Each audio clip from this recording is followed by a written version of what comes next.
Hi guys, இன்னைக்கு நம்ம மருதாணி இலையை அரைச்சி கையில் எப்படி வைக்கலான்னு பார்க்கலாம் வாங்க. அதுக்கு முதல்ல நம்ம மருதாணி இலையை பறிச்சிக்கலாம்.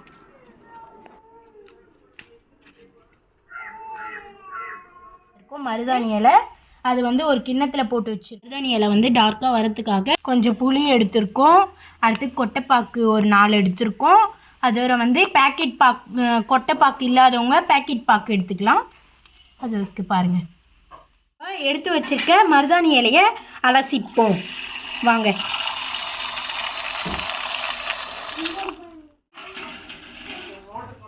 எடுத்து வச்சு அம்மியில் அரைக்க போகிறோம். அம்மி இல்லாதவங்க மிக்சியில் அரைச்சிக்கோங்க. கழுவியாச்சு.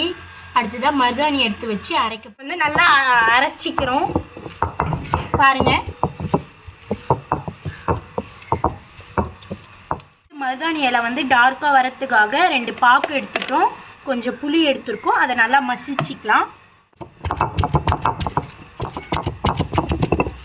தண்ணி ஊற்றி அரைச்சிக்கலாம்.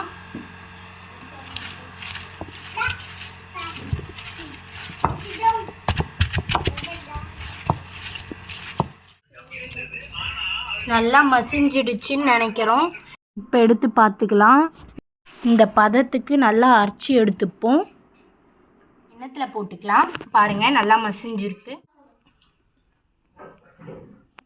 நம்ம அரைச்சி வச்சிருக்க மருதாணி இலையை எடுத்து கையில் வச்சாச்சு. அடுத்த கைக்கு வச்சுட்டு இருக்காங்க பாருங்கள்.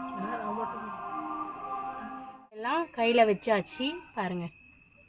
பிறகு காமிக்கிறோங்க, நல்லா செவந்திருக்கான்னு காமிக்கிறோங்க. 2 மணி நேரம் தாங்க ஊற வச்சுது பாருங்கள்.